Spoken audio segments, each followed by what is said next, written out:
épouse Manuela, donc nous on était sur Valence là, pendant 2 ans, on est en cursus de formation pastorale. Donc il y a une première période qui se fait sur 2 ou 3 années où on remplit un cahier de doctrine. On l'a fait sur la région des Deux-Sèvres à Niort. Donc je travaillais en parallèle et on est arrivé sur Valence voilà, il y a 2 ans à plein temps. Et on remercie le Seigneur encore pour cela. Et on va continuer donc notre formation sur Saint-Dié-des-Vosges dans le Grand Est. Donc on se réjouit encore d'être là avec vous ce matin. On remercie Sébastien, son épouse, de nous accueillir, vous l'église qui nous accueillez aussi, Nicolas, qui nous a permis de venir. Et j'aimerais vous partager simplement ce matin voilà, une pensée que le Seigneur a mis sur mon cœur pour votre assemblée.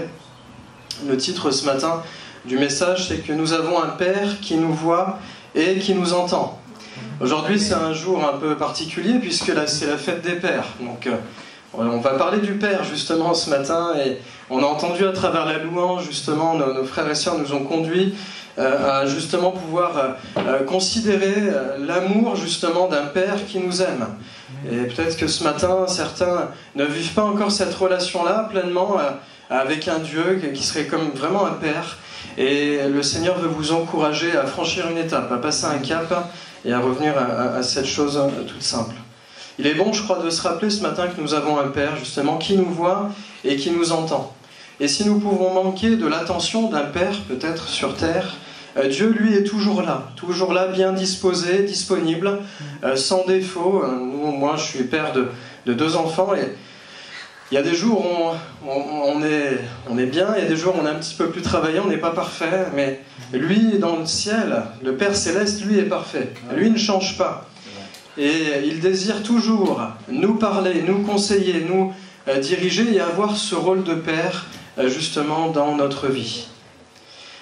Je me suis posé cette question en méditant sur cette pensée, c'est comment le monde, finalement, voit Dieu. Tout autour de vous, vous avez des réponses qui viennent. Avec vos amis à l'école, vos collègues de travail. Certains voient Dieu comme ce serait une philosophie en fait, ce serait pour d'autres une science-fiction, il serait dans un monde à part et nous on serait là dans un autre monde. Pour d'autres c'est une religion quand on parle de Dieu. Pour d'autres encore ils disent que Dieu c'est pour les faibles. Ceux qui manquent de force, d'autres voient Dieu comme quelqu'un qui serait sur un trône, un vieux barbu dans le ciel, qui serait prêt à punir, à la moindre faute, à jeter un éclair comme ça du ciel s'il était en colère. Mais heureusement, ce n'est pas ce que la parole de Dieu nous dit. Dieu veut être pour nous un Père. Il veut vous parler, il veut vous entendre, il aime nous entendre, et il veut nous répondre. Il prend plaisir à cela, on a entendu... Dans une prière, je crois, ce matin, il nous parlait d'un échange, de vivre véritablement un échange avec Dieu. Et un Père, c'est vrai que normalement, ça nous aime, c'est sûr. Et Dieu nous aime, il vous aime ce matin, il aime ses enfants. Et un Père aussi, il y a cet équilibre-là, où ça se respecte aussi. Il y a une certaine crainte, d'un point de vue humain aussi, à avoir de la part de son Père. On a envie de plaire à son Père, normalement. Il y a vraiment cet équilibre-là, et la Bible nous le rappelle, justement. Elle nous dit dans Éphésiens, chapitre 6, verset 2, « Honore ton père et ta mère, c'est le premier commandement, avec une promesse, afin que tu sois heureux et que tu vives longtemps sur la terre. Beaucoup cherchent le bonheur. » J'étais hier encore en compagnie de mon frère, avec des amis, pour une célébration particulière, et en parlant avec... Des personnes de son entourage, il est entouré de gens qui ont réussi, des cadres supérieurs, etc. Et en partageant avec quelqu'un, il me disait, mais moi, ce que j'ai essayé de combler avec le matériel, mais ce que je cherche, c'est le bonheur. Comment le trouver, justement? La Bible te le dit, ça commence déjà par respecter, par honorer ton père, ta mère. Et c'est la première des choses, avoir ce respect aussi. Justement, on peut faire ce parallèle avec Dieu. Et il est dit aussi cet équilibre, Père, n'irritez pas vos enfants, mais élevez-les en les corrigeant et en les instruisant selon le Seigneur. On a cet équilibre-là. Nous, Père aussi, nous devons aimer nos enfants, tout comme le Père, lui, dans le ciel, nous aime. Et je crois que si le monde va mal aujourd'hui, c'est qu'il n'y a plus justement cet équilibre-là, cette crainte justement de Dieu. Et parfois aussi certaines églises peuvent aller mal, c'est qu'il n'y a plus aussi la crainte de Dieu, qu'il n'y a plus la crainte comme ça du péché. ce désir de plaire à Dieu, cette envie de l'honorer, de le mettre en premier dans ma vie, dans mon emploi du temps, dans la première des choses. Père, c'est toi que je cherche. Et d'un point de vue aussi humain, une famille, c'est vrai, sans la crainte des parents, c'est une famille qui petit à petit va être vouée à la destruction, va se déchirer. Moi, vous savez, j'ai 2 enfants, je vous l'ai dit, j'ai une fille qui a 11 ans et un garçon qui a 8 ans. Et ça, je ne sais pas si ça vous arrive à vous les parents, et les enfants aussi qui sont là, les jeunes, de bouder. Moi, une fois, mon fils m'a boudé, et c'est vrai que c'était long ce temps-là. Il boudait, il passait à côté de moi comme ça, en m'ignorant, et ça fait mal. Mais combien aujourd'hui, peut-être, sont trop occupés à autre chose, et combien passent comme ça à côté de Dieu, de leur Père, en le boudant, en faisant autre chose, trop occupés à toutes sortes de choses. Et imaginez-vous le cœur du Père, comme il est triste de cette réalité-là, comme il voudrait entendre sa fille, son fils, lui parler. Et Dieu ce matin veut être pour nous justement un Père, retrouver cette relation, cette priorité-là, parce que Dieu nous aime, il vous aime comme un Père. Et il nous donne des rendez-vous, il nous attend là dans son intimité, dans sa présence. Il a tellement de choses justement à nous donner, à nous révéler. Jésus justement nous en parle, et je vous propose de prendre un texte que vous connaissez certainement bien dans l'évangile de Matthieu, au chapitre 6. On va lire du verset 6 au verset 15. Je vous laisse le temps de trouver. Matthieu, chapitre 6, verset 6 au verset 15. Et Jésus, justement, va présenter aux disciples cette façon, en fait, de s'adresser à Dieu, de vraiment pouvoir entrer dans un dialogue véritable avec le Père. Il dit, mais quand tu pries, entre dans ta chambre, ferme la porte et prie ton Père qui est là dans le lieu secret. Et ton Père qui voit dans le lieu secret te le rendra. En priant, ne multipliez pas de vaines paroles, comme les païens qui s'imaginent qu'à force de paroles, ils seront exaucés. Ne leur ressemblez pas, car votre Père sait de quoi vous avez besoin, avant que vous le lui demandiez. Voici donc comment vous devez prier. Notre Père qui es aux cieux, que ton nom soit sanctifié, que ton règne vienne, que ta volonté soit faite sur la terre comme au ciel. Et donne-nous aujourd'hui notre pain quotidien. Pardonne-nous nos offenses comme nous aussi nous pardonnons à ceux qui nous ont offensés, et ne nous induis pas en tentation, mais délivre-nous du mal, car c'est à toi qu'appartiennent dans tous les siècles le règne, la puissance et la gloire. Amen. Amen. Mais il y a encore une suite. Si vous pardonnez aux hommes leur offense, votre Père céleste vous pardonnera aussi. Mais si vous ne pardonnez pas aux hommes, votre Père ne vous pardonnera pas non plus vos offenses. Voilà, il y a tout un enseignement, toutes sortes de richesses là dans ce que Jésus partage. Et c'est ce qu'on va voir ce matin. Il y aura simplement 2 points. Le premier point que j'aimerais vous partager et ramener à cette réalité-là, peut-être reconsidérer devant nos yeux, c'est que nous avons un Père qui nous voit. Un Père qui nous voit dans le lieu secret, dans cette... comprenez bien, c'est une intimité là que Jésus rappelle à ses disciples. Et il les encourage à reprendre ce dialogue, reprendre cette vie-là avec le Père. Et on peut se poser la question ce matin, mais comment finalement rencontrer Dieu? Comment l'entendre? Comment le trouver? Là, il nous est parlé d'une chambre. Est-ce qu'il faut absolument que j'aille dans une chambre pour parler à Dieu? Non, moi je vous encourage ce matin justement à travers ce que Jésus nous dit. Il nous a dit entre dans ta chambre, c'est entre dans l'intimité, partout où je suis, que ce soit au collège, au lycée, j'ai un instant, là en pensée, je pense à Dieu, je peux m'adresser à lui dans ma voiture en faisant la vaisselle. Moi j'étais commercial avant, entre 2 clients, je m'adressais à Dieu, je lui soumettais tout, même les affaires, tout. Le Père aime entendre ses enfants, tout comme moi, papa, j'aime entendre mon fils, ma fille me parler. Et il nous donne justement des indications. On l'a lu au verset 6, il est dit entre. Déjà il faut entrer, déjà il faut y aller, déjà il faut prendre cette décision-là, c'est une décision personnelle. Et si je ne le décide pas, si je n'ai pas envie, si je n'y vais pas, alors il ne se passe rien. Et c'est une décision qui nous appartient ce matin, de mettre un temps à part, de penser dans la journée, d'élever nos pensées, nos prières, parler simplement à Dieu. Il est dit « ferme ta porte ». Et combien, je crois, nous avons besoin dans le quotidien de fermer la porte sur bien des occupations, sur bien du bruit, sur bien des choses qui nous occupent.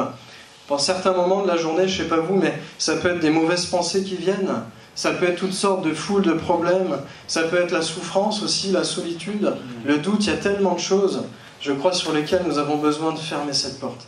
Dire « Seigneur, Père, je ferme tout ça, tant pis, je m'adresse à toi, simplement je sais que tu es un Père, tu es là pour m'aider, pour m'accompagner, pour m'amener plus loin et je veux reprendre ce dialogue avec toi. » Jésus va donner cette indication-là, prie ton Père.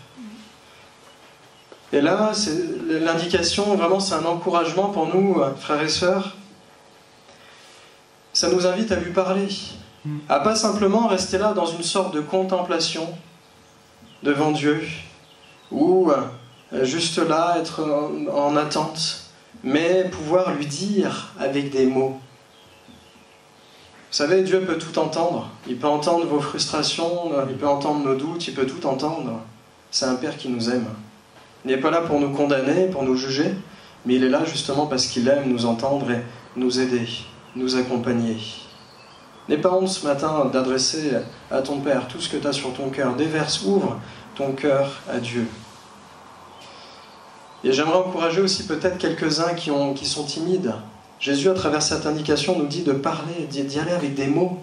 Et c'est important, et on le dit aux enfants quand ils sont petits, chaque fois que tu pries, connaissez ce chant que tu loues le Seigneur. Alors l'enfer tremble de peur. J'aimerais encourager vraiment quelques-uns aussi ce matin à pouvoir renouer à travers cette vie de prière.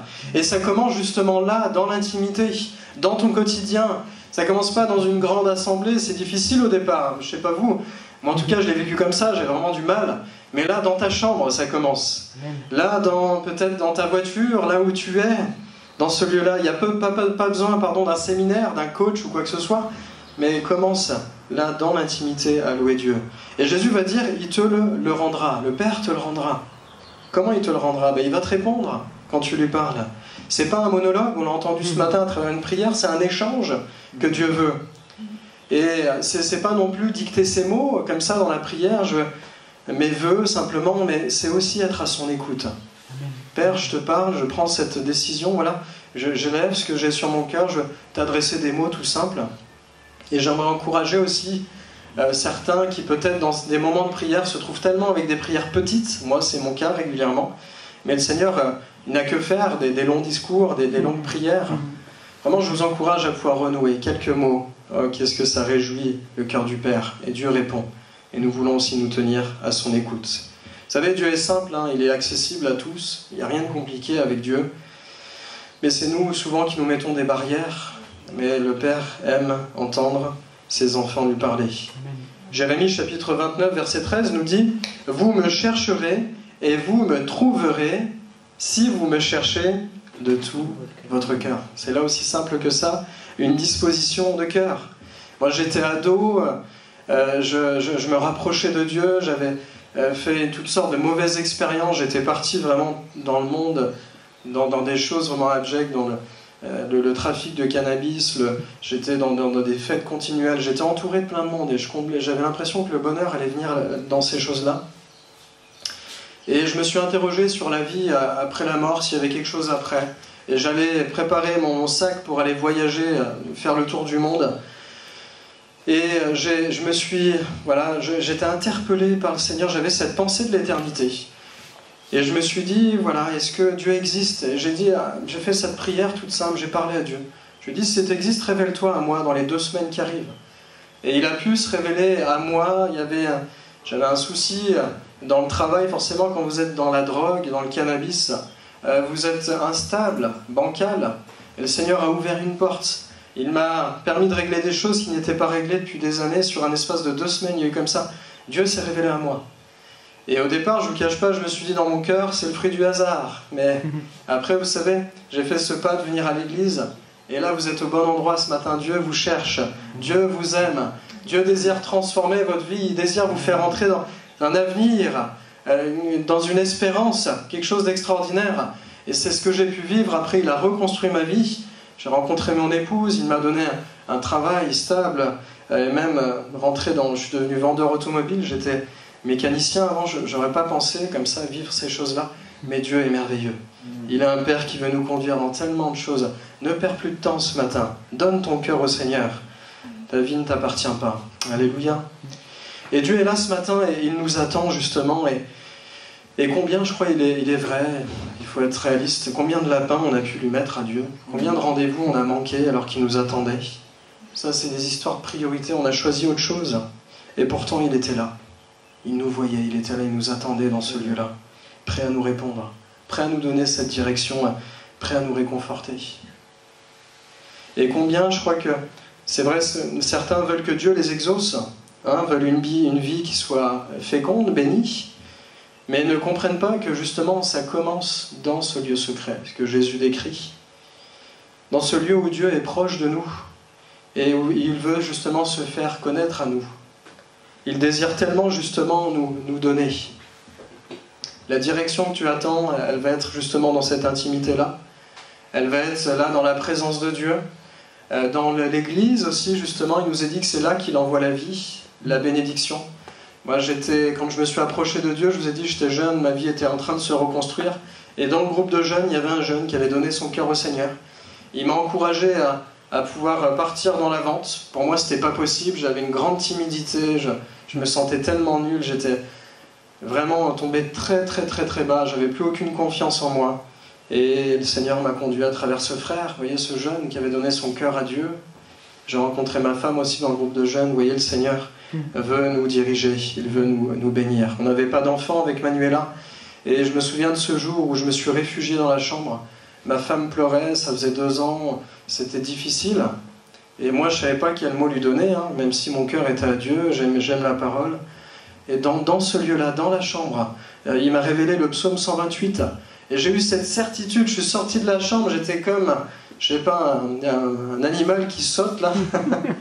J'étais tellement heureux, j'ai dit à ma femme, c'est sûr, on aura des enfants. Et c'est difficile, moi je l'avais reçu, mon épouse, oui, elle l'entend, mais on est parti après en balade, et 3 semaines après, on a su qu'elle était enceinte, elle avait des nausées, et on s'est rappelé, dans cette intimité, à ce moment-là, le Seigneur avait répondu. Combien de victoires dans sa présence. On a plein d'exemples comme ça dans la Bible. Samuel, il était là dans l'intimité, il va entendre Dieu l'appeler à son service. Dans le secret, comme ça, dans l'intimité avec Dieu. David aussi va déclarer « Je me couche et je m'endors en paix, car toi seul, ô Éternel, tu me donnes la sécurité dans ta demeure. » Cette paix-là, tu la trouveras dans la présence de Dieu. Daniel aussi était là dans la chambre haute. Il a cette bonne habitude régulièrement de prendre du temps à part et Dieu va lui donner des révélations, des visions, des explications. Et qui meilleur exemple même que Jésus? Jésus priait avant chaque grande mission.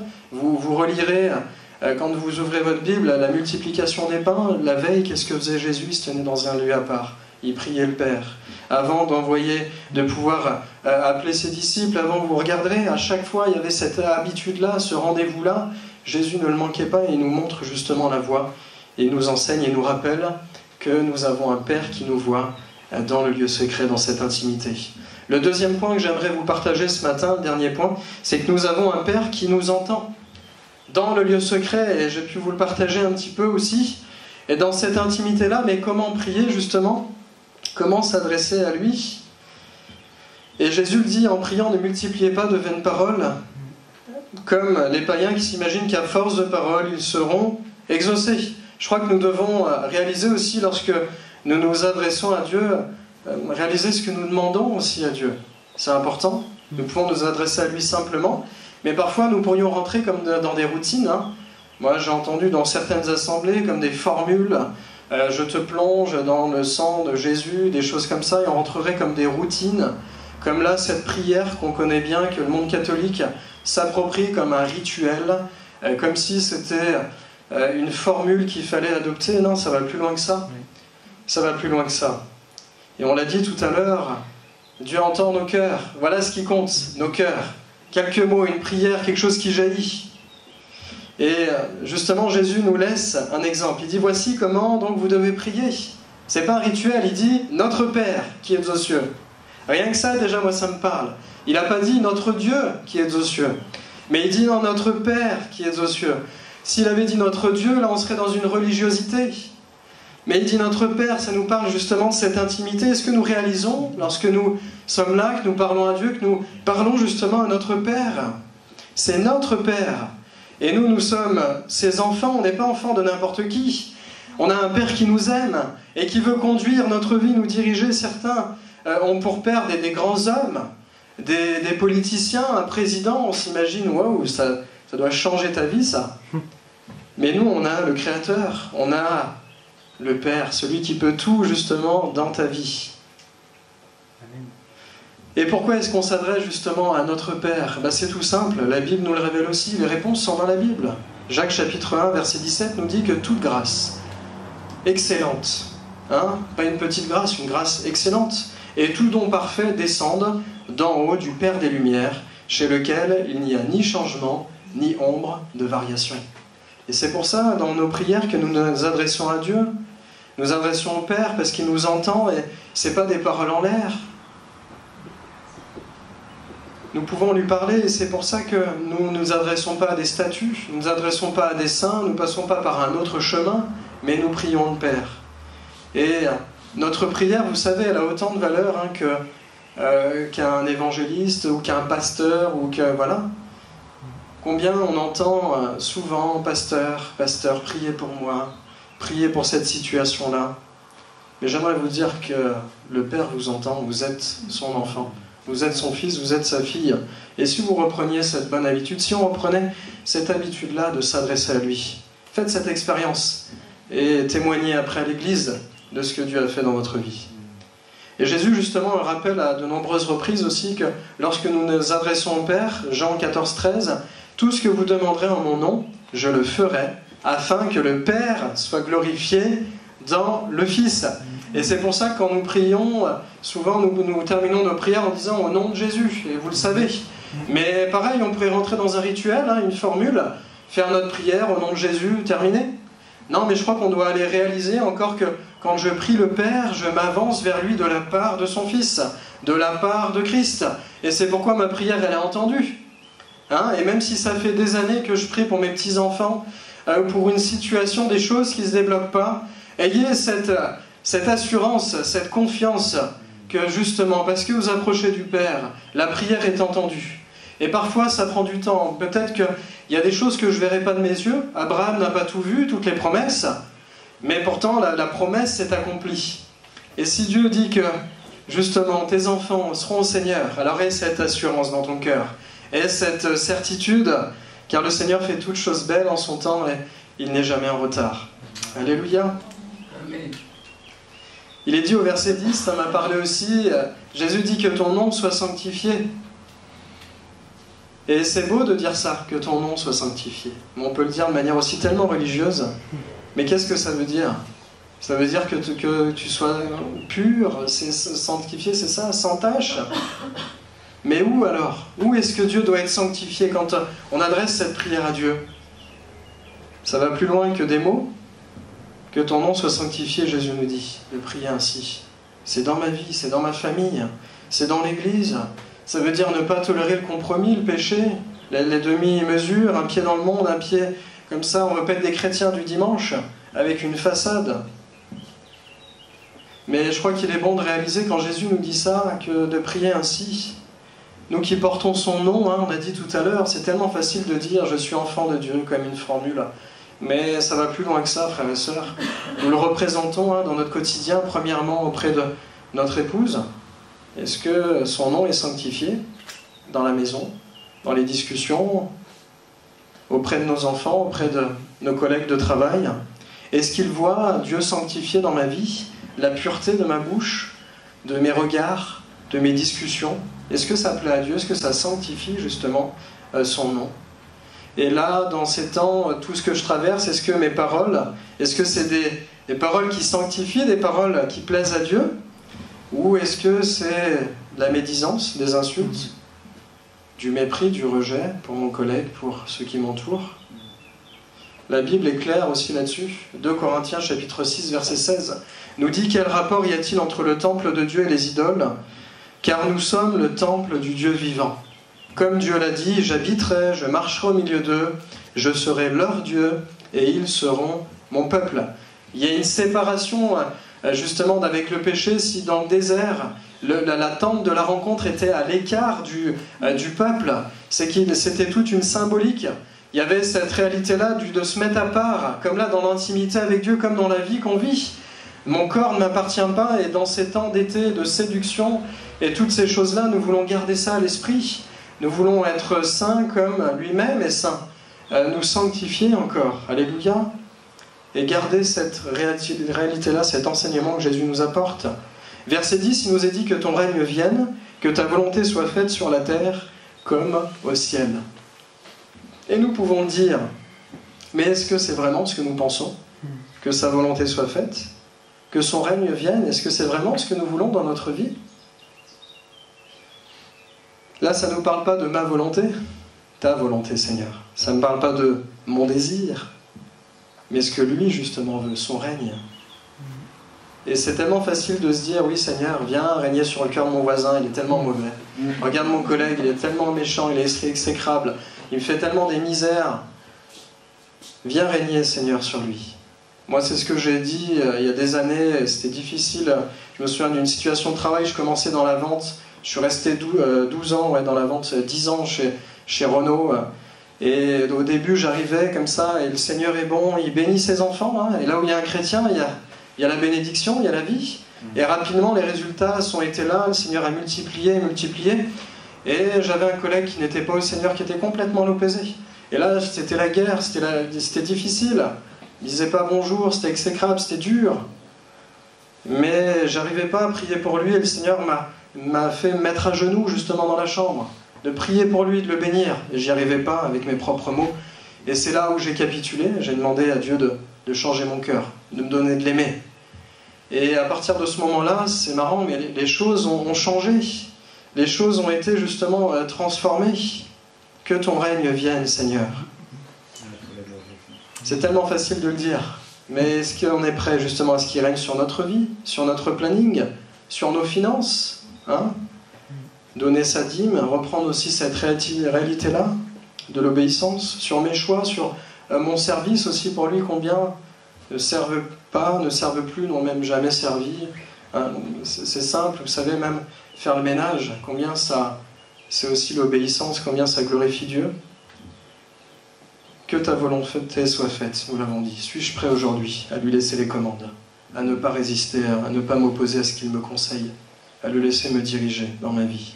Et pourtant, c'est là justement le secret du vrai bonheur, le secret d'une vie réussie pour sa gloire. Dans la Bible, on retrouve ce jeune homme riche qui, lui, n'a pas pu vivre cela, il est reparti tout triste. Il y avait autre chose qui prenait la première place, c'était l'amour des richesses. Et Jésus lui a pointé du doigt pour que justement il retrouve cette intimité, cette première place dans son cœur. Et Josué, lui, par contre, va le comprendre, ce jeune. Et il avait entendu cette parole de Dieu, lui dire de méditer la parole pour agir fidèlement. Et c'est alors qu'il aura du succès dans toutes ses entreprises. Et c'est alors qu'il réussira. Et ça, il l'avait compris, et il va traverser le Jourdain, il va conquérir le pays. Le Seigneur veut nous amener tellement plus loin. Il veut bénir notre vie. Il est ce Père qui nous aime. Verset 11, il nous est dit, donne-nous notre pain quotidien, on arrive à la fin. Mais est-ce que nous faisons vraiment confiance à Dieu pour ça, pour qu'il nous donne justement notre pain au quotidien? David va le dire, j'ai été jeune, j'ai vieilli et je n'ai pas vu le juste abandonné, ni sa postérité mendiant son pain. Le Seigneur est capable de s'occuper de toutes choses, de nous ouvrir une porte qu'on n'imaginerait même pas. Et le Seigneur a de bonnes choses justement pour nous, ses enfants, parce que nous sommes ses enfants, il a promis. Nous ne manquerons justement de rien. Mais justement, il veut justement nous donner, que ce soit les choses pratiques de la vie, mais aussi nous donner du pain, nous donner sa parole, nous donner de bonnes choses. Et combien, c'est vrai, c'est vital de se nourrir avec de la nourriture, mais combien aussi, je crois, il est vital pour notre âme de nous nourrir de sa parole. Il nous est dit que l'homme ne vivra pas justement de pain seulement, mais de toute parole qui sort de la bouche de Dieu. Et Dieu nous parle à travers sa parole aussi, lorsque nous sommes là dans l'intimité. Et des fois on cherche des directions, on cherche tellement de choses, et dans sa parole nous avons la solution. Retrouvons aussi cette bonne habitude d'ouvrir la parole, de pouvoir être à son écoute. Verset 12, à la fin, il nous est dit « Pardonne nos offenses, comme nous aussi nous pardonnons à ceux qui nous ont offensés. » Et là, Jésus nous ramène à notre responsabilité. Comme nous aussi nous pardonnons. C'est à nous de le faire. C'est à nous de le faire à ceux qui nous ont blessés, à ceux qui nous ont fait mal. Je vous l'ai dit tout à l'heure avec cet exemple au travail, à mon ancien travail, le collègue. Mais Jésus-Christ l'a fait aussi sur la croix. Il a dit « Père, pardonne-leur. Ils ne savent pas ce qu'ils font. » Et combien, je veux dire, on peut rentrer dans une routine. On est chrétien depuis des années, on connaît l'amour de Dieu, mais on oublierait d'où on a été tiré. On n'était pas mieux qu'eux. On était gens du dehors, on était éloignés aussi de Dieu, on n'était pas aimables. Et je crois qu'on a besoin de réaliser ça encore ce matin, que comme nous n'étions pas aimables, Christ nous a aimés. Il a donné sa vie à la croix pour nous qui étions pécheurs, nous les premiers. Et il a transformé notre vie. Que le Seigneur nous donne de la patience, que le Seigneur nous permette aussi d'avoir ce travail-là, de pouvoir dire comme Jésus, pardonne-leur, Seigneur. Ils ne savent pas ce qu'ils sont, c'est vrai, il est difficile ce collègue, cette collègue est exécrable. Pardonne-leur, Seigneur, aide-moi de l'aimer comme toi tu l'aimes. Et le résultat a été surprenant puisque le brigand va donner son cœur à la croix. Et oui, les vies changent. La Bible nous dit que celui à qui l'on pardonne peu aime peu. Et l'inversement est vrai aussi, si je pardonne beaucoup, alors combien de cœurs aussi vont aimer, vont être transformés. Et ce matin, si tu veux que ton collègue, son cœur change, qu'il soit aimant, ou cette personne, peut-être au lycée, au collège, commence par pardonner. Et si tu n'y arrives pas, c'est dur, c'est pas possible. Le Seigneur justement va le faire. Demande-lui de transformer ton cœur. Au verset 13, il nous est dit « Ne nous induis pas en tentation ». Et le Seigneur ne nous tente pas, c'est Jacques qui le dit. Mais à travers ça, Jésus nous dit en fait ne permet pas voilà, ces choses-là. Dieu nous présente, la tentation nous est présentée. Jésus même a été tenté, vous savez, dans le désert. Mais seulement lui, il n'a pas succombé. Il n'est pas rentré dans cette convoitise-là. Jacques nous dit on est amorcé par notre convoitise et après on produit justement, ça enfante le péché et ça produit la mort. Et je crois que justement, c'est vrai, Dieu veut nous délivrer du mal. Dieu prévoit le moyen de sortir justement aussi de... Peut-être quelqu'un vit dans une tentation en ce moment, mais nous pouvons nous en sortir, nous pouvons venir justement à lui, nous pouvons nous abandonner à lui et demander justement son aide. Jésus est venu pour ça, il est venu pour délivrer les captifs, pour envoyer libres les opprimés, et pour ça le Père a donné Jésus sur la croix, afin que par justement son sacrifice nous soyons libres. Et c'est vrai que Jésus veut nous délivrer de la tentation. Mais nous aussi, nous avons cette responsabilité-là de nous éloigner de la tentation, nous éloigner du mal. Et c'est Job qui le dit, et on va terminer là-dessus. Job veut dire, Job 28, s'éloigner du mal, c'est l'intelligence. Job 28, verset 28. Que vraiment, dans tout ce que nous aussi sommes amenés à confronter au quotidien, toutes les séductions, les tentations de ce monde, nous pouvons choisir aussi de nous éloigner. Et pour ça, je suis désolé de le dire, mais il y a peut-être aussi des relations à couper, des choses, du tri à faire dans notre vie. Je terminerai simplement là-dessus. J'étais jeune converti et le Seigneur, je m'approchais de Dieu, j'étais tiraillé encore, je n'étais pas encore engagé dans les eaux du baptême. Et j'avais cette bande, on était 8 gars et 3 filles, on était tout le temps ensemble, c'était vraiment comme une famille pour moi. Mais le Seigneur m'a fait comprendre qu'il fallait que je fasse du tri. Et j'ai voulu lutter par moi-même, je me suis dit non, ça va, je vais gérer et tout. Et je suis retourné dans une soirée et voilà, il a fallu quelques heures et je me suis retrouvé de nouveau avec un verre de whisky, après un joint dans la main. Et il y a des choses à couper, il y a des relations à couper, et la Bible nous montre ça dans l'Ancienne Alliance. Il fallait se séparer, marquer une rupture, on l'a dit tout à l'heure. Mais le Seigneur vous donnera des nouveaux amis, vous conduira justement dans des relations saines. Mais nous avons aussi notre responsabilité de nous éloigner de la tentation. J'aimerais simplement conclure et terminer justement avec cette réalité-là. On a dit que nous avons un Père qui nous voit, un Père qui nous entend. Et c'est vrai car au verset 15, il est dit « C'est à toi qu'appartiennent dans tous les siècles le règne, la puissance et la gloire. » Et j'aimerais vous inviter à fermer les yeux et simplement on va prier et reconsidérer, repasser dans notre cœur et on aura tout le loisir de méditer cette parole encore cette semaine dans l'intimité avec le Père. Mais je crois qu'il est bon de pouvoir peut-être remettre notre vie devant le Seigneur. Pour certains, peut-être de retrouver une consécration, un engagement avec Dieu. Pour d'autres, de remercier aussi le Père tout simplement de ce qu'il nous voit, de ce qu'il nous entend. Je crois qu'on a tous un point à faire ce matin.